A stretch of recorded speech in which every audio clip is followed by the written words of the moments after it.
สวัสดีครับผมสวัสดีพี่น้องๆชาวยูทูบครับยินดีต้อนรับเข้าสู่ยูทูบช่องน้อยมันตรงนี้ครับทีนี้ก็ดูเสียบดปิดคันนาครับกับแดดร้อนๆ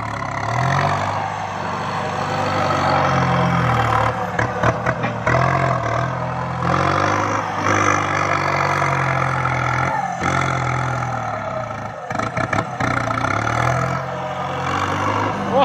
ไปตะลุ่มเลยมองอะไรไม่เห็นแล้ว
ดูสิโบ๊ทจะปิดคันนาได้ตรงไหม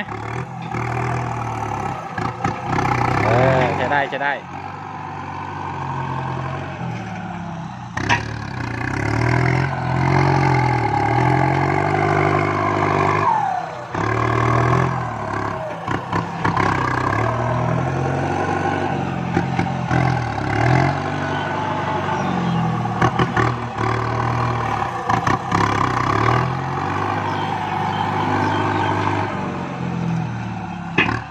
นี่เด็ดก็จะร้อนหน่อยครับ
สียงก็จะเท่เลย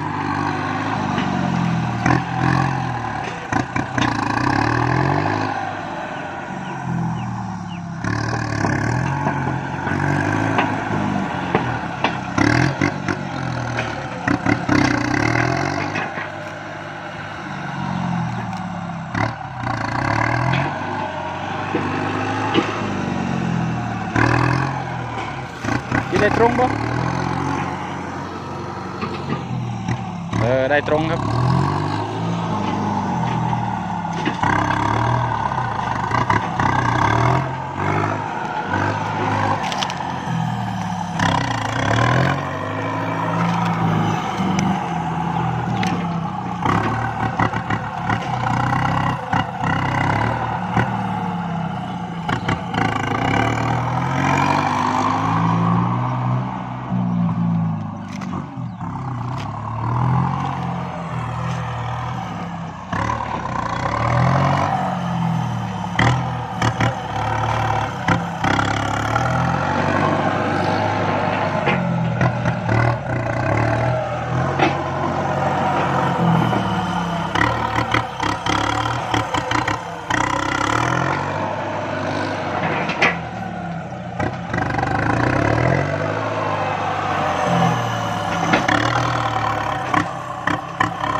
โอ้ดินร้อนมากเลย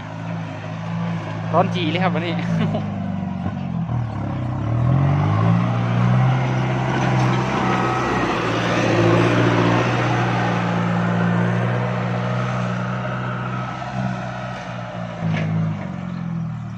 ครับ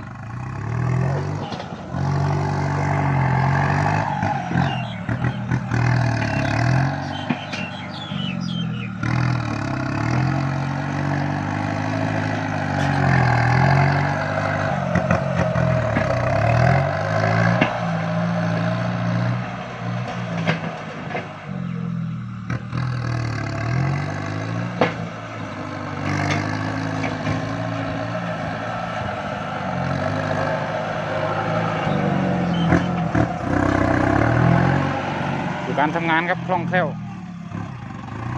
แล้วรถไม่มีเสียงเกิดกาดเลย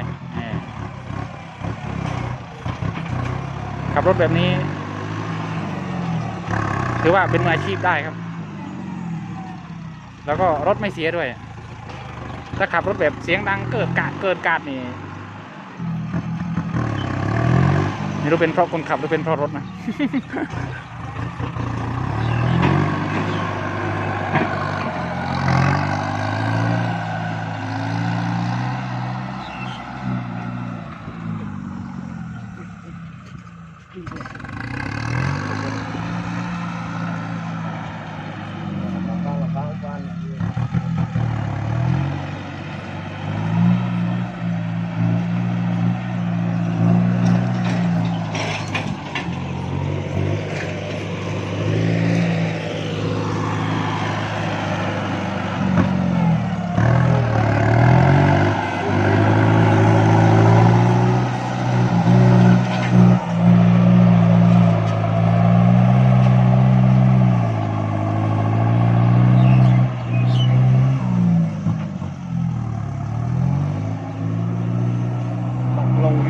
นี่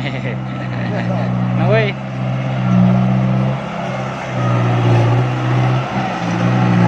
ว้าไทยเลยทะเลทราย ไปตะลุ่มเลย ทะเลทราย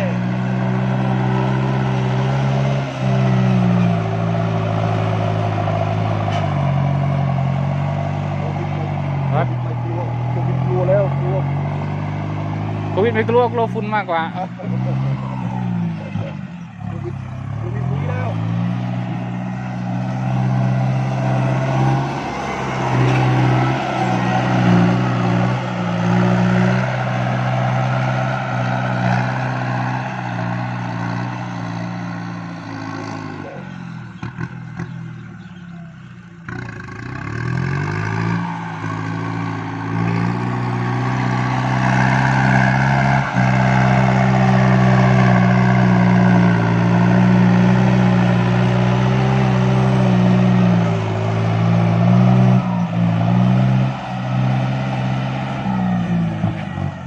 มันไรเลยฮะรอลไหนร้องต่อ